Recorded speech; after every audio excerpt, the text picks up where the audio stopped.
to look good on Zoom for a podcast interview, webinar, or just to impress your co-workers in your next meeting, you need to approach your Zoom setup with the same foundations you would for any video. There are three main things to think about when creating your set. First is lighting, second is the angle of your camera, and third is your position in the room. Let's break down each of these and I'll give you some ideas on how to quickly and inexpensively raise the bar of your Zoom setup.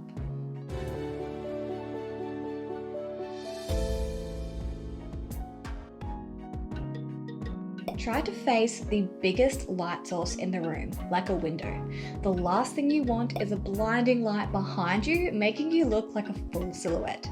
If your computer is mounted in a specific place and you can't move so the light is in front of you, you can get a small LED light like this to clip around your webcam to boost the light on your face. You want to make sure you're as bright or brighter than your background because you are the main focus of the shot. If you do own some studio LED lights or a ring light, you could set this up behind your webcam to get the desired effect.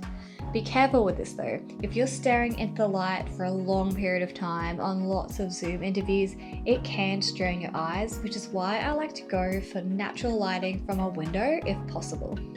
Try to avoid using ceiling lights as your only light source because these can cause harsh shadows under your eyes or in all kinds of unflattering places.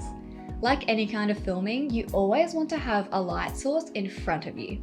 You can check out the description below for some links to small LED light options. To create a flattering camera angle, make sure your webcam is eye level or higher.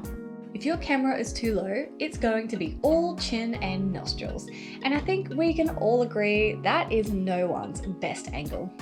Raising your camera so it's slightly above your eye line will help to give you a nice slim jawline. If you don't have a computer stand, use books or boxes or whatever you have available to boost the height of your webcam. Once you've raised your camera up, make sure you angle it so that you don't have too much headroom at the top of your shot. Ideally, you want a little bit of space between the top of your shot and your head and a little bit of shoulders in there as well to give you some nice framing. To complete your setup, try to have physical space between you and your background. This will create some depth in the shot and makes it actually feel more spacious for the person watching.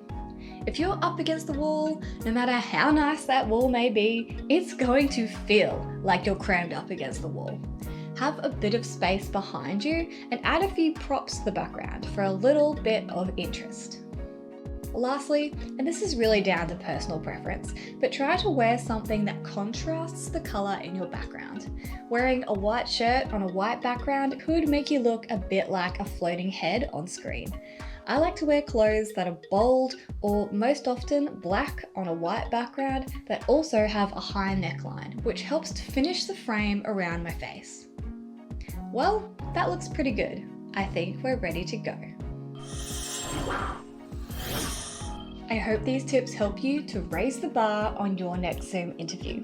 If you keep these three things in mind, it'll help you with your setup for other videos too.